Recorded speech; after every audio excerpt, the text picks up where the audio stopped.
জোরপূর্বক 15 বছর ক্ষমতায় থেকেছিল এবং মানুষদেরকে জিম্মি করে, খুন করে, হত্যা করে ভোটের ব্যবস্থাকে ধ্বংস করে দিয়েছিল এবং এই দেশ বলেছিল তার বাপের।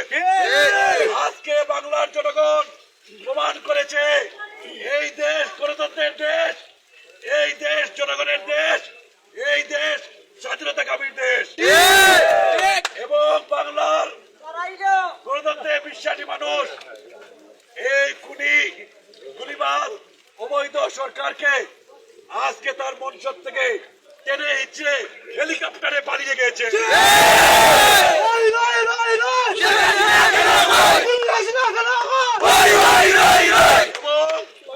এখানে 15 বছর এমপি হয়েছে বুয়া।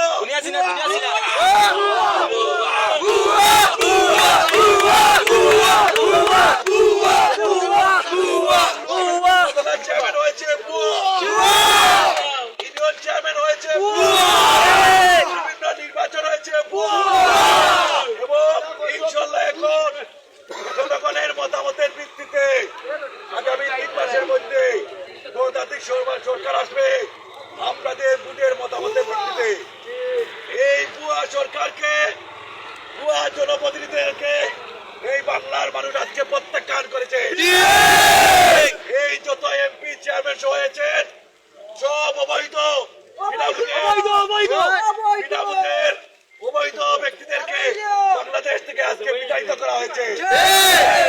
তাই বাংলাদেশ জাতীয়তাবাদী দল গণতন্ত্রে বিশ্বাস করে, মানুষের ভালোবাসায় বিশ্বাস করে, মানুষের শান্তিতে বিশ্বাস করে এই সরকার আমাদের প্রিয় নেতা, এই অঞ্চলের কোটি মানুষের প্রিয় নেতা জনতা ইলিয়াস আলীকে দীর্ঘ 12 বছর যাবৎ গুম করে রেখেছে।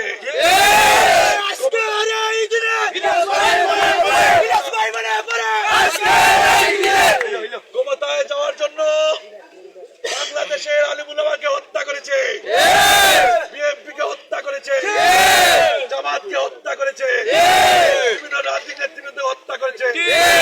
হত্যা করতে করতে আমাদের কমিউনিটি ছাত্রছাত্রী ভাইদেরকে নির্বিচারে পাখির মতো গুলি করে পালিয়েছে। আজকে বাংলার জনগণ হাসিনাকে টেনে হিচড়ে তার বাপের মতো এই দেশ থেকে বিদায় করে।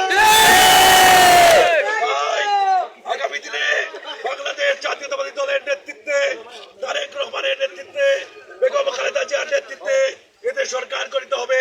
আমরা শান্তিতে এবং গণতন্ত্রে বিশ্বাস করি। আমরা আশা রাখি আপনাদের নেতৃত্বে মানুষের ভালোবাসা নিয়ে এবং শান্তি শৃঙ্খলা বজায় রেখে মানুষের ভালোবাসায় ভোটের মাধ্যমে আমরা ক্ষমতায় যাবো এবং সকল নেতৃবৃন্দকে আজকের এই তাৎক্ষণিক মিছিলে উপস্থিত হওয়ার জন্য সবাইকে আমার ব্যক্তিগত পক্ষ থেকে, বেগম খালেদা জিয়ার পক্ষ থেকে, জেলা বিএনপির পক্ষ থেকে, উপজেলা বিএনপির পক্ষ থেকে সকলকে ধন্যবাদ, কৃতজ্ঞতা জানিয়ে আজকের সমাপ্ত।